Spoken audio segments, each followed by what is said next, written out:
સુરત ડિંડોલી મહાદેવનગર વિસ્તારમાં ગતરોજ 19 વર્ષીય યુવકની ઘાતકી હત્યા કરનાર બે હત્યારાઓને પોલીસે પકડી પાડ્યા છે। ડિંડોલી વિસ્તારમાં 19 વર્ષીય યુવકની હત્યાને પગલે સમગ્ર વિસ્તારમાં ભારે ચકચાર મચી ગઈ છે। બપોરના સમયે મોબાઈલ ફોન પર વાત કરતી વખતે ગાળો ન બોલવાના મુદ્દે ટકોર કરતા યુવકને ઘર પાસે જ તેના મિત્રોએ ચપ્પુના ઉપરેછાપરી ઘા ઝીકી મોતને ઘાટ ઉતારી દીધો હતો। આ અંગેની જાણ ડિંડોલી પોલીસને થતાં તેઓ ઘટના સ્થળે દોડી આવ્યા હતા। ડિંડોલી પોલીસે બંને હત્યારાઓને ઝડપી પાડ્યા હતા।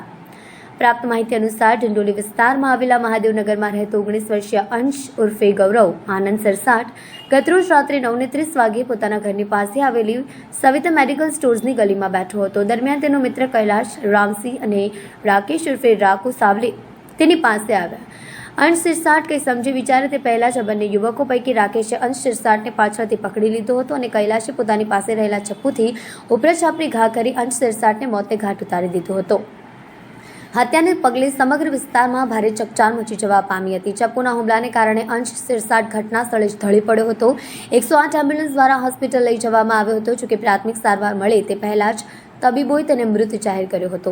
પોલીસની પ્રાથમિક તપાસ દરમિયાન મૃતક અંશ સિરસાટ અને કૈલાશ તથા રાકેશ મિત્રો હતા। ગતરોજ બપોરના સુમારે ઉધનામાં ભીમનગર ખાતે રહેતા રાકેશ સાથે મોબાઈલ પર વાતચીત દરમિયાન અંશ સિરસાટે ગાળો ન આપવા માટેની ટકોર કરી હતી, જેની અદાવત રાખીને રાકેશે ડિંડોલીમાં જ સાઈનગર ખાતે રહેતા કૈલાશ સાથે મળી અંશ સિરસાટને મોતને ઘાટ ઉતારી દીધો હતો। ડિંડોલી પોલીસ સ્ટેશન વિસ્તારમાં ગઈકાલે એક મર્ડરનો બનાવ બન્યો હતો। આ ઘટનામાં જે ભોગ બનનાર છે એ અંશ નામનો એક વ્યક્તિ છે કે જે 20 થી 22 વર્ષની એની ઉંમર છે। એ પોતાની સોસાયટી મહાદેવનગર 2 એ સોસાયટીમાં પોતાના એના એક નજીકના જે એક વ્યક્તિ હતા આસપાસ રહેતા એના સાથે એનો ઝઘડો થયો હતો। એ કાલુ ઉર્ફે કૈલાશ ઉર્ફે કાલુ રામો છે એની સાથે એનો ઝઘડો થયો હતો। કૈલાશ ઉર્ફે કાલુ પોતાના મોબાઈલ ઉપર વાત કરી રહ્યો હતો ત્યારે આ ભાઈ ત્યાંથી જતો હતો અને એણે ત્યાં અપશબ્દો બોલીને પસાર થઈ રહ્યો હતો, જેથી આ બંને વચ્ચે બોલાચાલી થઈ હતી અને ત્યાં થોડી ઝપાઝપી થઈ હતી અને ત્યારબાદ તેઓ છૂટા પડી ગયા હતા અને પોતપોતાના જગ્યાએ જતા રહ્યા હતા। આ દરમિયાન જે ભોગ બનનાર છે ગૌરવ ઉર્ફે અંશ, એ ભોગ બનનાર પોતાના મિત્ર સાથે એ જ સોસાયટીમાં પરત ફરી રહ્યો હતો વ્હીકલમાં। ત્યારે કાલુ અને એનો મિત્ર રાકેશ ઉર્ફે રાખુ એ બંને પોતાના વ્હીકલમાં સામેથી આવી રહ્યા હતા। જ્યારે એકબીજાને સામે જોવે છે એટલે ફરીથી એ ઝઘડા યાદ કરી અને બંને ફરીથી ઝઘડે છે અને આ દરમિયાન જે આરોપી છે કૈલાશ ઉર્ફે કાલુ એણે જે ભોગ બનનાર ગૌરવ ઉર્ફે અંશને ચાકુ મારી દે છે અને આ ચપ્પુનો એક ઘાવ ખૂબ જ ઊંડો હોવાથી જે ભોગ બનનાર છે એનું મૃત્યુ થાય છે। પોલીસે આ બાબતે તત્કાલ સ્થળ વિઝિટ કરી તપાસ શરૂ કરી દીધી હતી અને ગુનો રજીસ્ટર કરી અને બંને આરોપીની ધરપકડ અત્યારે તજવીજ ચાલુ છે અને બંને આરોપીઓના ગુનાહિત ઇતિહાસ વિશે પણ અમે તપાસ કરી રહ્યા છીએ। સુરતમાં ખાડીપુરની સમસ્યાને લઈને શહેરના જાણીતા આર્કિટેક્ટોએ નકશા બનાવી શહેરમાં શા માટે પાણી આવે છે તેનું તારણ કાઢ્યું છે। થોડા દિવસ પહેલા સુરત મહાનગરપાલિકાની હદ વિસ્તારમાં ખાડીપુરની સ્થિતિ સર્જાઈ હતી, જેને પગલે શહેરના અનેક વિસ્તારમાં પાણીમાં ગરકાવ થઈ ગયા હતા। સુરતમાં પાણી આવવાનું મુખ્ય કારણ શું છે તે માટે આર્કિટેક્ટો દ્વારા નકશા બનાવ્યા છે। શહેરના જાણીતા આર્કિટેક્ટોએ નકશા બનાવી શહેરમાં શા માટે પાણી આવે તેનું તારણ કાઢ્યું છે। શહેરના અનેક વિસ્તારમાં ખાડી કાંઠે બાંધકામ થયા છે અને તળાવોની ફરતે કોન્ક્રીટ કરાયું છે, તેમજ ખાડી કિનારે પણ કોન્ક્રીટ કરાયું છે। કોન્ક્રીટ દૂર કરવામાં આવે તો પણ શહેરમાં આવતા પાણીને રોકી શકાય તેવી આર્કિટેક્ટોએ તારણ કાઢ્યું છે। સુગીત પાઠકજી, બાય પ્રોફેશન હું આર્કિટેક્ટ છું અને આજે અમે લોકોએ જે રિપોર્ટ તૈયાર કર્યો છે એ રિપોર્ટ અમે એને માટે તૈયાર કર્યો છે કે સુરતમાં માત્ર નજીવા વરસાદની અંદર જે પૂર જેવી પરિસ્થિતિ સર્જાઈ છે એને માટે આપણે જોઈએ તો શહેરનું ટાઉન પ્લાનિંગ ડિપાર્ટમેન્ટ અને જે પણ નવી ટીપી સ્કીમો બને છે એમાં કઈ રીતે કુદરતી જળસ્ત્રોતો પર, ખાડીઓ પર, તળાવો પર સરકાર દ્વારા જે એન્ક્રોચમેન્ટ કરવામાં આવેલા છે એને માટે પહેલાંના સમયમાં જે પાણી કુદરતી રીતે વહી જતું હતું એ પાણીમાં આજે અવરોધ પેદા થયા છે અને એમાં પૂરની પરિસ્થિતિ સર્જાઈ છે। આ પૂરની પરિસ્થિતિ સર્જવા માટે આપણે આની અંદર અમે અમુક ઉદાહરણો પણ મૂક્યા છે કે કઈ રીતે સુરત મહાનગરપાલિકા અને સુડાના ડેવલપમેન્ટ પ્લાનની અંદર તળાવો પૂરીને રસ્તાઓ બનાવવામાં આવ્યા છે, ખાડીઓનું એન્ક્રોચમેન્ટ કરીને રસ્તાઓ બનાવવામાં આવ્યા છે અને આ બધી પરિસ્થિતિઓને કારણે કુદરતી રીતે જે પાણી વહી જતું હતું કે પછી એના એન્કેચમેન્ટ એરિયામાં ભેગું થતું હતું એ વસ્તુ આજે નથી થતી અને એ પાણી આજે શહેરમાં ઘૂસે છે અને લોકોએ હાલાકી ભોગવવી પડે છે. એટલે સરકારના ભૂલોનું પરિણામ કે સરકારે જે રીતે ટાઉન પ્લાનિંગ સ્કીમની અંદર નવા ડેવલપ્ડ એરિયાની અંદર જે રીતે કુદરતની અવગણના કરી છે એનું પરિણામ ત્યાંના લોકોએ ભોગવવું પડે છે. અમેરિકામાં પત્નીના સ્પોન્સર વિઝા લેવાના ચક્કરમાં કતારગામના વેપારી સાથે ખેડાનો કાર્તિક પારેખે 10 લાખની છેતરપિંડી કરતા પોલીસ આરોપીની ધરપકડ કરી જેલ હવાલે કર્યો છે. કતારગામમાં લક્ષ્મીકાંત આશ્રમ રોડ વિસ્તારમાં રહેતા મસાલાના વેપારી અને તેની પત્ની અમેરિકાના સ્પોન્સર વિઝા લેવાના ચક્કરમાં 10 લાખ ગુમાવવાનો વારો આવ્યો છે. વેપારી યશ અજીતકુમાર પટેલે કતારગામ પોલીસમાં લેભાગુ એજન્ટ કાર્તિક મુકુંદ પારેખની સામે ઠગાઈનો ગુનો નોંધ્યો છે. એજન્ટ સાથે સંબંધ મારફતે ઓળખાણ થઈ હતી. એજન્ટે વેપારીને કહ્યું, મારી અમેરિકામાં મોટેલ, કાસિનો, બાર્બર શોપ ઉપરાંત શિકાગોમાં શોપ હોવાની વાત કરી હતી. એજન્ટ કાર્તિકે પત્ની અનુ શર્માના નામે અમેરિકામાં મોલ ચાલુ કરવા કહ્યું હતું અને વિઝા માટે વ્યક્તિ દીઠ 20 લાખ માંગ્યા હતા. વેપારી યશ પટેલે પોતાના ઘરે એજન્ટ કાર્તિક પારેખને 7 લાખ રોકડા 3 લાખ ચેકથી આપ્યા હતા. લેભાગુએ વેપારીને ગાંધીનગર ખાતે નવા મકાનનું વાસ્તુનું નિમંત્રણ પણ આપ્યું હતું. થોડા દિવસો પછી વેપારી એજન્ટના એડ્રેસ પર ત્યાં જઈ જોયું તો કોઈ ઘર ન હતું. આથી વેપારીને શંકા ગઈ હતી. વેપારી અને તેની પત્નીએ અમેરિકા મોકલવાના એજન્ટે સપના બતાવી 10 લાખ લઈને ગાયબ થયો હતો. લાખોની રકમ ગુમાવતા વેપારીએ પોલીસમાં ફરિયાદ આપી છે. ફરિયાદને આધારે કતારગામ પોલીસે આરોપી કાર્તિકની ધરપકડ કરી વધુ તપાસ હાથ ધરી છે. ઉધના વિસ્તારમાં પીએમ આવાસમાં ઘર અપાવવાના નામે 77 જેટલા ગરીબો સાથે ઠગાઈ આશરે ભાગી છૂટેલો ઠગ સુરત આવતા જ ઉધના પોલીસના હાથે ઝડપાયો હતો. ભોગ બનનાર મૂળ ઓડિશાવાસીઓના 12.60 લાખનો ચૂનો ચોપડ્યો હતો. પાંડેસરા ખાતે રહેતા ઓડિશાવાસી યુવકને પ્રધાનમંત્રી આવાસ યોજનામાં મકાન અપાવવાના બહાને 77 જેટલા લોકો પાસેથી 12,60,000 પડાવ્યા હતા. બાદમાં મકાન કે પૈસા પણ પરત ન આપતા તેની સામે ઉધના પોલીસમાં ઠગાઈની ફરિયાદ નોંધાવવામાં આવી હતી.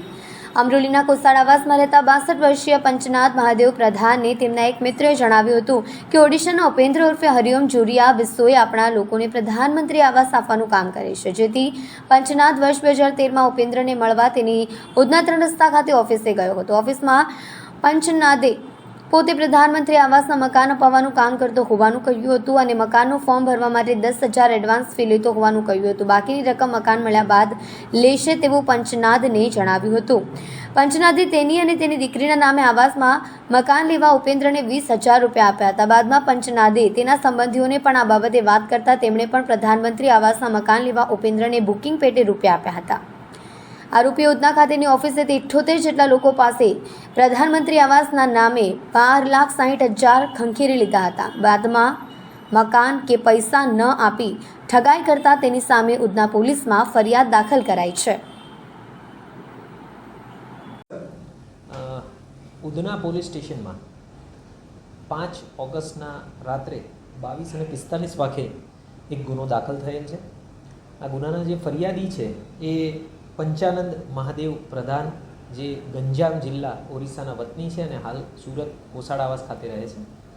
એમણે આ ગુનાના જે આરોપી છે ઉપેન્દ્ર ઉર્ફે હરિઓમ જુરિયા બિસોઈ, જે પણ ગંજામ ઓરિસ્સાના જ વતની છે અને હાલ પાંડેસરા ખાતે રહે છે, તેમના વિરુદ્ધ આ ફરિયાદ આપેલી છે. બનાવ જે છે એ જાન્યુઆરી 13થી જાન્યુઆરી 2015ની વચ્ચે બનેલો છે, જેથી IPC 420 અને 120B હેઠળ આ ગુનો દાખલ કરવામાં આવેલો છે.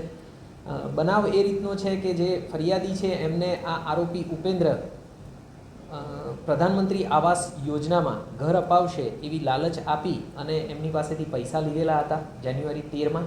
અને બાદમાં એમને એવું પણ જણાવેલું કે તમારા જો કોઈ રિલેટિવ્સને આ રીતે પ્રધાનમંત્રી આવાસ યોજનામાં ઘરની જરૂર હોય તો હું એમને ઘર અપાવીશ. આ રીતે 2 વર્ષની અંદર એમણે કુલ 12,60,000 રૂપિયા ફરિયાદી મારફતે એમના અને એમના રિલેટિવના 12,60,000 રૂપિયા મેળવેલા હતા.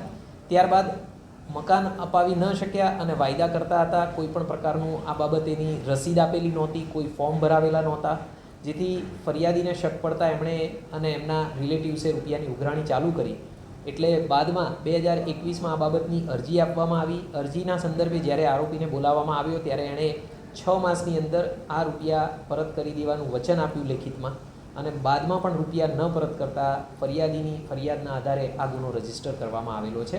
હાલે આ જે ઉપેન્દ્ર ઉર્ફે હરિઓમ જુરિયા બેસોઈ જે આરોપી છે એને ગઈકાલે તારીખ 6 ઓગસ્ટના સાંજે અરેસ્ટ કરી લેવામાં આવેલો છે અને હાલમાં એની પૂછપરછ ચાલુમાં છે.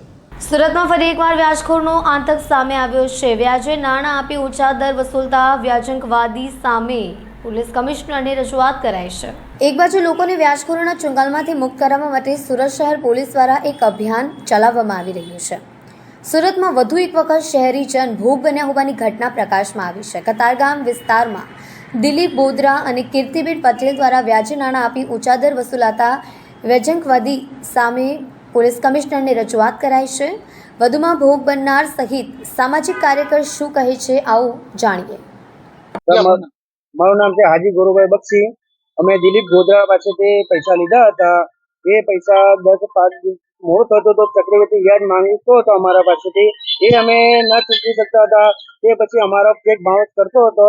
તે પછી અમને ઊંઝા અથવા 800 કિલોમીટર દૂર બીજાને પણ મોકલતો હતો ચેક બાઉન્સ કરીને. અથવા મારો દોસ્ત છે એમનું ઘર સંસાર તૂટી ગયો છે સર, ને એ અનાથ આશ્રમમાં રહે છે. આરિફ પઠાણ એમનું ઘર તૂટી ગયું છે. એ બીકના મારે અનાથ આશ્રમમાં એ પણ રહે છે. સાહેબ હું પણ અમારે ત્યાં ઊંઝા જવા માટે બીક લાગે છે અમને કે આટલું દૂર જવાનું. એ અમને ધમકી ત્યાંથી આપી દે છે સાહેબ, ને અમારા પાસે કોઈ રસ્તો નથી. એટલા માટે અમે પોલીસ કમિશનર કચેરીમાં અમે આવ્યા છે આવેદન લઈને. યુસુફ પઠાણ, પ્રમુખ સુરત નવસર્જન ટ્રસ્ટ. કમિશનર કચેરી એટલા માટે આવ્યા છે કે આ બધા અહીંયા પીડિતો છે, તમામ પીડિતો છે. દિલીપભાઈ બોદલા કરીને એક ઈસમ છે જે રાંદેર તારવાડી વિસ્તારમાં રહે છે અને એની ઓફિસ કઈ કતારગામમાં છે. ત્યાંથી વ્યાજનું ચક્ર ચલાવી રહ્યો છે. હાલ સુરત કમિશનર સાહેબ ખૂબ જ સારી રીતે વ્યાજ માફિયા ઉપર દમનકારી નીતિ ચલાવી રહ્યા છે, જેનાથી કેટલાક લોકો અંકુશમાં પણ આવ્યા છે. પણ આના જેવા કેટલાક લોકો હજુ બિલમાં છુપાયેલા છે સાપની જેમ, અને ગરીબોને દર્શે છે. એટલે આવા લોકોને બહાર કાઢવાની જરૂર છે. અને આ વ્યક્તિ કંઈક ઊંઝામાં પણ રહે એનું કઈ વસવાટ બતાવે છે, અને આ લોકો પાસેથી સતત ચેક લીધા છે, અને એ ચેક પેટે કોઈ પૈસાની પેનલ્ટી બાકી રહી જાય તો એને ચેક બાઉન્સ કરાવે છે ઊંઝાની અંદર, અને ત્યાંથી સમન્સ નીકળે છે અને લોકોને ત્યાં આવવા માટે ફરજ પડે છે. અને ત્યારે વ્યક્તિ ફોન કરે છે કે ભાઈ ફિલ્મી ડાયલોગ મારે છે કે મેં મારી માની કુખે જન્મ લીધો હોય, બરાબર, તો તમે ત્યાં આવશો તો જીવતા પાછા નહીં જશો. એટલે આ લોકો ત્યાં જવા માટે પણ ડરે છે કે કેસ પણ કરે છે અને ત્યાં જવા માટે પણ ડરે છે. એટલે આવા વ્યક્તિ વિરુદ્ધ અને બીજા 2 કેસ તેની પાસે 2 ચેકો પેન્ડિંગ પડી રહ્યા છે. એટલે આ લોકોને ખૂબ જ આત્મહત્યા કરી જાય તે રીતની હદે એને મજબૂર કરી નાખ્યા છે. અને કેટલા લોકો અમારી પાસે આવ્યા કે ભાઈ સાહેબ અમને સમજ નથી પડતી, અમે મરી જઈએ કે શું કે. કમિશનર સાહેબ ખૂબ જ સારી રીતથી આ લોકોના વિરુદ્ધની અંદર કડક પગલા લે છે, અને તમારા અંદર પણ કમિશનર સાહેબ અમને ન્યાય આપશે. અને હર્ષ સંઘવી સાહેબ પણ ખૂબ જ સારી રીતે આ વ્યાજ માફિયા વિરુદ્ધ કામગીરી કરી છે. હું એ તમામ પોલીસ કમિશનર અને સુરત શહેરની પોલીસને હું બિરદાવું છું. કેટલા લોકો ભોગ બન્યા? આ લગભગ 15 લોકો ભોગ બનેલા છે. તમામે અહીંયા હાજર છે.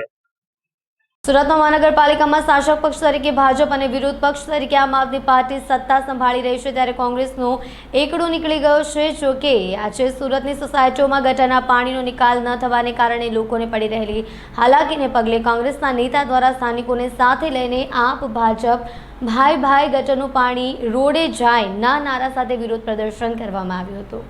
પુણાગામ વિસ્તારમાં આવેલી મારુતિનગર સોસાયટીમાં ગટરિયા પાણીને કારણે છેલ્લા ઘણા સમયથી સ્થાનિકોને હાલાકીનો સામનો કરવો પડી રહ્યો છે. સોસાયટીમાં રીતસરના ગટરિયા પાણીની રેલમછેલ થઈ રહી છે, જેને કારણે સ્થાનિકો દ્વારા અવારનવાર રજૂઆત કરતા છતાં પણ કોઈ નિકાલ આવ્યો ન હોવાથી વિરોધ પ્રદર્શન કરવામાં આવ્યું હતું. પૂર્વ નગરસેવક સુરેશ સુહાગિયાએ કહ્યું, સત્તા અને વિપક્ષ ભ્રષ્ટાચાર આચરવામાં એક થઈ ગયા હોય, સ્થાનિકો તરફ કોઈ ધ્યાન આપતું નથી. ગટરના પાણીને કારણે કોલેરા, ઝાડા, ઉલટી, ડેન્ગ્યુ જેવા રોગ પ્રસરી રહ્યા છે. લોકો માંદગીના બિછાને જઈ રહ્યા છે. તેમ છતાં પક્ષ કે વિપક્ષ દ્વારા કોઈ જ ધ્યાન અપાતું નથી, જેથી આજે તમામની આંખ ઉઘાડવા માટે આ પ્રકારનો વિરોધ પ્રદર્શનનો કાર્યક્રમ રાખવામાં આવ્યો છે. મારું નામ અશોકભાઈ કાસડિયા, સોસાયટીનો પ્રમુખ છું, ઉપપ્રમુખ. અને આ 3 તારીખે રંજનબેન વસોયા ભૂતપૂર્વ કોર્પોરેટરે કમ્પ્લેન લખાવેલી છે. કોઈ ત્યાં ડોકાવા આવ્યું નથી હજી સુધીમાં. અને બીજા નંબરમાં 800 થી 1000 માણાની સોસાયટી છે અમારી સોસાયટી, મારુતિનગર સોસાયટી.